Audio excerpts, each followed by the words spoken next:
ደህና ነኝ። ቤት ቶሎ ቤት ሰው እንዳይመጣ። ዛሬ መጥቶ ነበር ስላልሽኝ ነው። እና ምን አለሽ? ያልሽው ነገር አመነሽ? አዎ አምኖኛል። ቦታን ቀይርለታለን። እስከዛ ድረስ በደንብ ጠብቂው እያለኝ ነበር።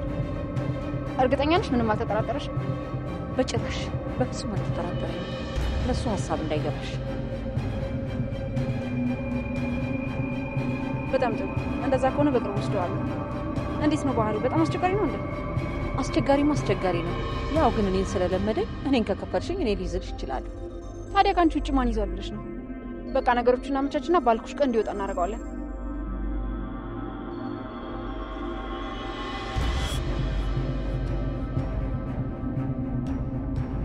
ገኒ ምን ሆነሻል እያልኩሽ እኮ ነው። አትናገሪም እንዴ? ስሚ እቺ ሉሊት ተብዬዋ ደግሞ ሌላ ጣጣ ይዛብን ልትመጣ ነው። ለምን እንደዛ አልሽ? ማለቴ ምን ነው የሆነ ነገር አደረገችሽ እንዴ? ከቤት ወጣ ስትሄድ ተፈትያ ደግሞ በጣም ተሸፋፍና ነበር። ከሆነሽ ከአንድ ሴትዮ ጋር ተገናኘች። ሴትዮዋም ደግሞ ተሸፋፍናለች። ኧረ ተይ። ስለዚህ የሆነ ወጥመድ አለ ማለት ነው።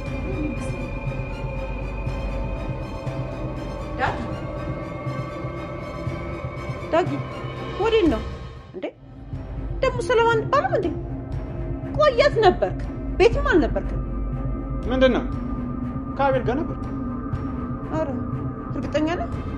አዎ እርግጠኛ ነኝ። ከሱ ጋር ታዲያ ለምን ደስ ስልክ ማታነሳ? ቆይ እኔ የምለው ጥጋብ ነው እንደዚህ የሚያደርገው? ምን አድርገህ ነው የምትይኝ? በቃ ተጨቃጨቂ ተይ እንዴ። ዳጊ እናትህ እኮ ናት። በስርዓት አናግራት እንጂ። አረ በስነ ስርዓት ላውራት። አንቺ ስነ ስርዓት እያስተማርሽ ነው ማለት ነው? አዎ በደንብ አድርጌ ነው እንጂ የማስተምረው።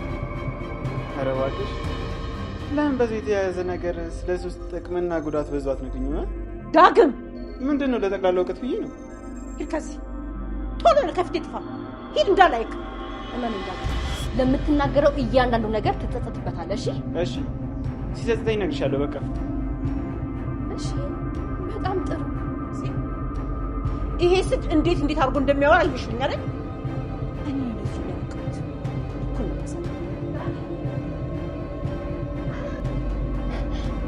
የኔውን ጉድ ወንድሜም ባልሆነ እንደዚህ የምትለው።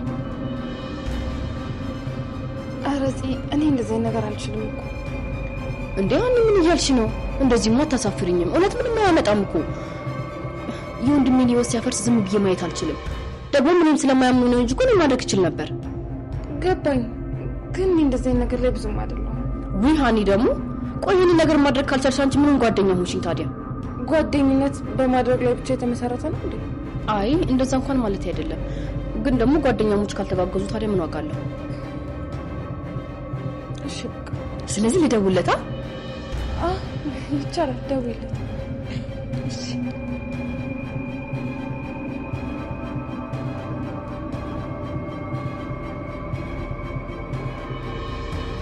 የናታንንና የኤፍራታን ልጅ ሉሊት ድጋሚ ልታፍነው ነው።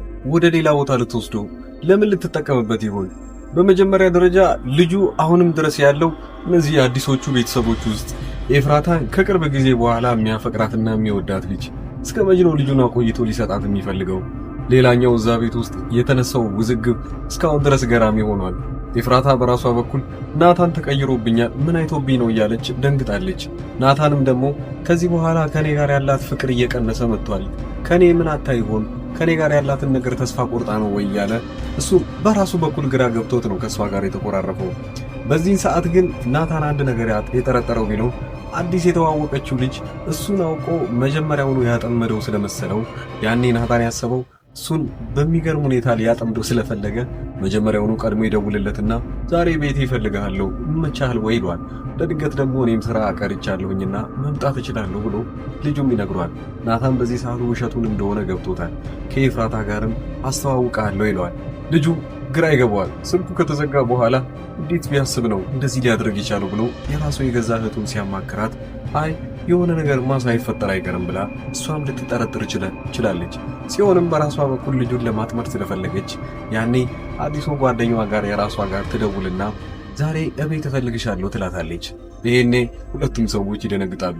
እንዴት እነዚህ እህታማሞች በኩል ሰዓት እፈልግሃለሁ ብለውኛል፣ አንቺንም ደግሞ ከጠሩሽ ግራ የሚገባ ነገር ነው። ስለዚህ ከመቅረት ሄዶ ነገሩን ማጣራት ይሻላል ብሎ ልጁም ሄዷል። ጽዮን ጋርም ልጅቷ ሄዳለች ማለት ነው። ጽዮን ጋር ግን ስትደርስ ጽዮን አንድ ነገር ትሳሳታለች።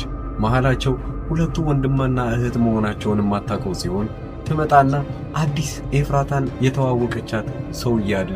ይህ ሰውዬ ደግሞ ናታንና ኤፍራታን ሊበጠብጣቸው ነው። ምንም የማያውቀውን ሰውዬ ይህንን ሄደሽ ታጣሪልኛለሽ፣ አሁን እዚህ እንዲመጣ ቀጥሬዋለሁ። ሁለቱ እንደመጡ አንቺ አውቀሽ እንድታናግሪውና የሆነ ነገር እንድታጣሪልኝ ስለምፈልግ ነው ብቻ ትላታለች። ልጅቷ ግራ ገብቷታል። የገዛ ወንድሟን እንደማታውቀው ሰው ሆና ልትመረምረው ፈልጋለች። የኤፍራታ ልጅ በሕይወት እንዳለ የሚያውቁት ከነናታን ቤተሰቦች ውስጥ አንደኛዋ ሉሊት ሆና ተገኝታለች። ሉሊትና ዳግም መጀመሪያውኑ ይሄንን ወሬ ለሌላ ሰው የሚናገር ከሆነ ራሱ ላይ የማይጠበቀው ችግር እንደሚደርስበት ከተነገረው በኋላ ዝምታውን መርጧል። ግን ከእናቱ ጋርም መግባባት አልቻለም። በዚህ ሁኔታ ላይ ከእናቱ ጋርም ያለውን ነገር እያሳየ ያለው በመነጫነጭና እምቢ በማለት እያሳያት ነው ለገነት። ገነት የሉሊት ነገር በጣም ስላሳሰባትና ብዙ ሰዎች ሉሊት እዚህ ቤት ውስጥ መኖሯን ስላልፈለጉ ሲሆን ናታን፣ ኤፍራታ ማንም ሰው እዛ ቤት ውስጥ እንድትኖር አይፈልጉም። እሷ ይሄ ነገር ይከብዳትና ወደዚህ ቤት እሷን ማስገባቴ በጣም ስህተት ነው ብላ እንድታስብ አድርጓታል። በመሃል ግን እሷ ከዛ ቤት ወጥታ ወደ ሌላ ቦታ ስትሄድ ገነት ትከታተላታለች። ታዲያ በመንገዷ ላይ ያን ሁሉ ሰዓት እየተከታተለቻት እያለ አንዲት ሴት በድብቅ ተሸፋፍና ሉሊት ጋር ስታወራ ስላየቻት ብቻ ፎቶ አንስታት ነገሩን ይዛ ወደ ቤት ትገባለች። ያኔ ግን ገነት ለመጀመሪያ ጊዜ ስለ ሉሊት መፍራትና መጨነቅ ጀመረች። ያኔ ውጪ ያለች ከሰው ጋር መገናኘቱ ለምን እንዳስፈለገና አሁን አዲስ እያገኘች ያለችው ሰው ምናልባት እነሱ ላይ መዘዝ ይዞባቸው እንዳይመጣ በመፍራት ሄዳ ለኤፍራታ ስትነግራት ኤፍራታ እንደፈራሁት እሷ ከውጪ ከአንድ ሰው ጋር እየተስማማች የእኛን አሁንም ቤተሰቦቻችንን ልትበትን ትፈልጋለች። ይሄ በጣም አስፈሪ ነገር ነው፣ ነገሩን በደንብ ማጣራት ይኖርብናል ብለዋል። ገነት እንደፈራችውም ነው። ምናልባት ገነት እስከ መጨረሻው ድረስ ሄዳ የሉሊትን ሁኔታ የምታጣራ ከሆነና በሌላ ቀንም ወደ ውጭ ወጥታ የምታደርገውን ነገር የምትከታተላት ከሆነ የገነት መጨረሻ የሚሆነው የኤፍራታን ልጅ በሕይወት እንዳለ ማወቅ ይሆናል ማለት ነው። ሉሊት ለምንድን ነው ያስፈልጋት የኤፍራታን ልጅ በድብቅ ከዛ ሰው እየቀምጣ ሌላ ቦታ መደበቅ የፈለገችው? እዛም ቦታ ላይ ግን እቺው አሁን ላይ ልጁን እየጠበቀች ያለችው ሴት ብዙዎቻችሁ ፈርታችኋታል። በጣም አስፈሪ ሴትና ለልጁ ምናልባት የማትገባው ሴት ትሆናለች። አስተያየቷና ነገሮቿ እንዳለ አላማሩንም። በጣም ጨካኝ ሴት ነው የምትመስለው ብላችኋል። እንደገምታችሁ ነው። ነገር ግን ሉሊት በዚህ ሰዓት ላይ ከሷ ጋር ማብራ እንደምትሰራና ይህን ሰውዬ ልጁ ከጠፋበት በኋላ ምን ሊያደርግ ይችላል?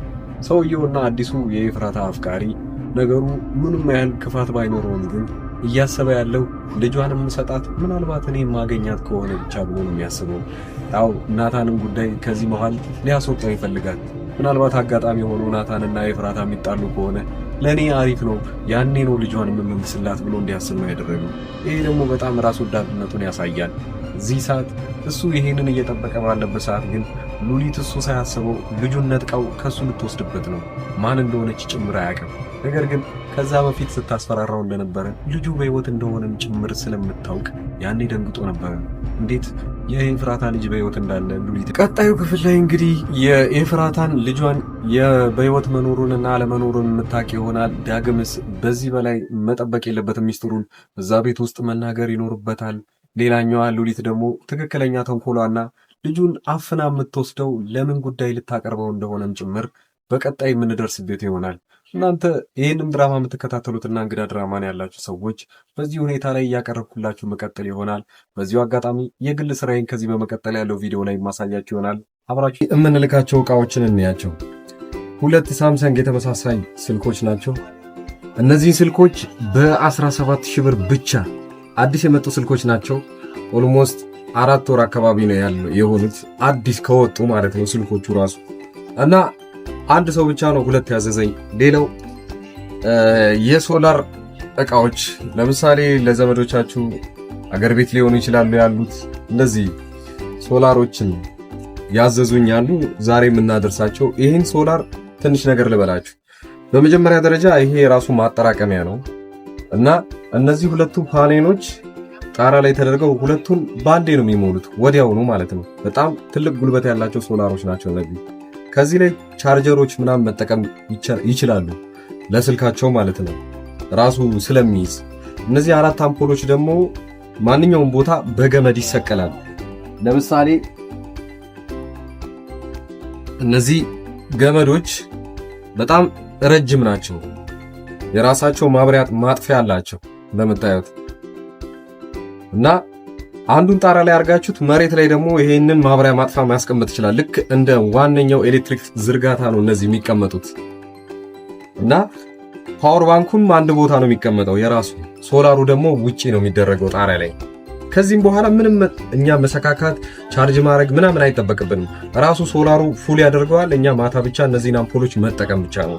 በጣም ባሪፍ ዋጋ በ14,000 ብር ብቻ ማለት ነው። ሁለቱን ሶላር እና 4 አምፖል ያለው እንደዛው ሶላር የሚቀንሱ ደግሞ ሌሎችም አሉ። በጣም የሚቀንሱ ከ6,000 ብር ጀምሮ አሉ ሶላሮች ለቻርጀር እና ለቤት ውስጥ አምፖሎች የሚሆኑ ለተለያዩ ነገሮች። በዛው ልክ ደግሞ ከፍ እያሉ የሚመጡ አሉ። እስከ 40,000 ብር የሚሸጡ ትላልቅ ለምሳሌ ቲቪዎችን ምናምን እንዲሰራ የሚፈልጉ ሶላሮች አሉ። እነዛ ከ30,000 ብር ጀምሮ እስከ መጨረሻው እስከ 100 ምናምን የሚሸጡ ሶላሮች አሉ። እናንተ የፈለጋችሁትን ማዘዝ ትችላላችሁ። ስልኮችም እንደተባለው ብዙ ስልኮች የምታዘዘው ስልክ ላይ ነው እና አሁን ይሄ አንድ ሰው ቦታ ላይ የሚላክ ነው። ከዚህ በፊት ልጅቷ አዛ ያንን ከደረሰላት በኋላ ልክ ነው ብላ ለጓደኛዋ ደግሞ ከዛ በኋላ ያዘዘችው ስልክ ነው። በጣም አሪፍ ስልክ እና ይሄ ስልክ ከወጣ ቢያንስ 4 ወር ምናምን ቢሆነው ነው። እናንተም እንደዚሁ ማዘዝ ትችላላችሁ። ሌሎች ያዘዙ ልጆች ደግሞ ከዚህ በመቀጠል ማሳያችሁ ነው። እናንተ የምትፈልጉትን ዕቃ ብቻ በዋትስአፕ በቴሌግራም እና በኢሞ ለኔ መናገር ብቻ ነው የሚጠበቅባችሁ። ከዛ ዋጋውን ከተስማማንና ቦታውን ካወቅም በኋላ እናንተ ወዲያውኑ ዕቃው የሚደርስላችሁ ይሆናል። እዚህ አጠገቤ የምታዩቸውን ዕቃዎች እንዳለ እዚሁ አዲስ አበባ ውስጥ ሆኜ ወደ ተለያዩ ሰዎች በትዕዛዝ የማደርሳቸው ዕቃዎች ናቸው እና በእነዚህ ዕቃዎች ላይ ማንኛውንም ወይንም ዋጋ እናንተ ለቤተሰቦቻችሁ ወይንም ለማንኛውም ሰው ለማዘዝ ከፈለጋችሁ እኔን በቴሌግራም በዋትስአፕ እና በኢሞ ማውራት ትችላላችሁ። እንደምታዩቸው የተለያዩ ስልኮችና የዋይፋይ ዕቃዎች፣ ታብሌቶች ለልጅ የሚሆኑ እነዚህ የተለያዩ ቦታ ሀገር ሆናችሁ እናንተ እያዘዛችሁ እዚህ ለቤተሰቦቻችሁ መላክ ትችላላችሁ። ከኤሌክትሮኒክስ ዕቃዎች ውጪ ያሉትን ዕቃዎችንም እኔ ጋር ማግኘት ትችላላችሁ። እነሱም በእርግጥ ራሴ ባልሸጣቸውም ዋጋውን የተለያዩ ከሚሸጡ ሰዎች ጋር ወይም መርካቶ አጠገቤ ስለሆነ እዛ ያለውን ዋጋ እያጣራው ለእናንተ መላክ እችላለሁኝ ማለት ነው። ከዚህ በቀደም እንደሚታወቀው በትልቁ ቻናሌ ላይ እነዚህን ዕቃዎች ሳደርስ ለብዙ ሰዎች ሳደርስና ብዙ ሰዎችም ሲያዙኝ ነበሩ። አብዛኛው ጊዜ ሰው እያዘዘኝ የነበረው የተለያዩ ስልኮችን ነበረ። እነዛንም ስልኮች አዲስ አበባ ውስጥ በአንድ ቀን እያደረስኩኝ ነው። ከአዲስ አበባ ውጪ ለሚገኙ ሰዎች ግን 2 እና 3 ሰዎች አንድ ላይ ወደዛ አካባቢ አቅጣጫ ሲያዙ ወዲያውኑ አደርስ ነበረ። ይህም የአንድ ሳምንት ጊዜ ብቻ ነው የሚወስደው። ይሄ ስራ አብዛኛውን ጊዜ እናንተን የሚያስፈራችሁ ታማኝነት ምን ያህል ነው የሚለው ነገር ነው። ያንን ደግሞ ማረጋገጥላችሁ ከዚህ ቀደም የላኩላቸው ሰዎች አብዛኛው በኢሞ እየመጡ የነበሩትን ልጆች ማንኛቸውንም እነሱን ማናገር ትችላላችሁ። እንደዛውም ደግሞ አንዳንዶቹ ለእምነት ብለው አንዴ ትንሽ ዕቃ ያዙና ያንን እንዳደረስኩላቸው ሲያውቁ በዚህ መልኩ ሌላዎችንም ዕቃዎች ማዘዝ ይችላሉ።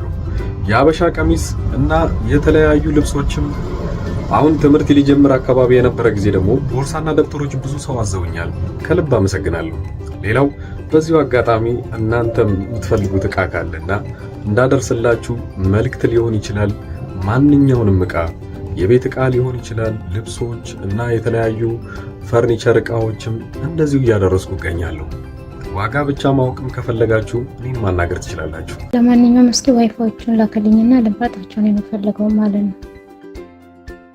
አመሰግናለሁ። በጣም አሪፍ ነው። እገዛለሁ፣ ግን አሁን ሳይሆን ወደፊት የልጄ ልደት እየደረሰ ስለሆነ እንደ ስጦታ ታደርስልኛለህ። እዛው አዲስ አበባ ወደ ለገሃር አካባቢ ናቸው እና እዛ ታደርስልኛለህ። ደውዬ እነግርሃለሁ ሁሉን። አሁን ገባኝ። እና ዋይፋው ስንት ብር ነው? እና የዋይፋው ዋጋው ስንት ብር ነው? በገንዘብ ትችላለህ? ይሄኛው ስንት ነው? እና ስንት ጂቢ ነው? እንዴት ነው? ሁሉ ሰላም አለኝ። ነው ደህና ተለይና ቆይታ እንዴት ነው? ሁሉ ሰላም። ኧረ ችግር የለም። ቀሪውን ያኔ በ30 ብር ለማስገባልሃለሁ። ያንተንም የሳንም የሁሉንም ባንዴ አስገባዋለሁ። ችግር የለውም። ያኔ አንተ የምትሰጣት ከሆነ ትጀምረዋለች። ማይማር ይሄንን እስቲ አጣራ። ኮፍያዎች ስንት ናቸው? እስቲ ጠይቅ እስቲና አጣራሽ። ብዙ አይነት ነው ያለው፣ ግን ይሄንን ነው ያደረኩልክ። እስቲ እንትን ያልኩት የላኩልክ እስቲ ቦሌ ያምጣውና ከዛ አንተ ጋር ከሻንጣው ማለት ነው። ከዛ በኋላ አንድ ላይ ነው የምትሰጣ ከሞባይሉ ጋር ማለት ነው። ከይቅርታ ጋር ግን ከልብ ላስቸግርክ ነው።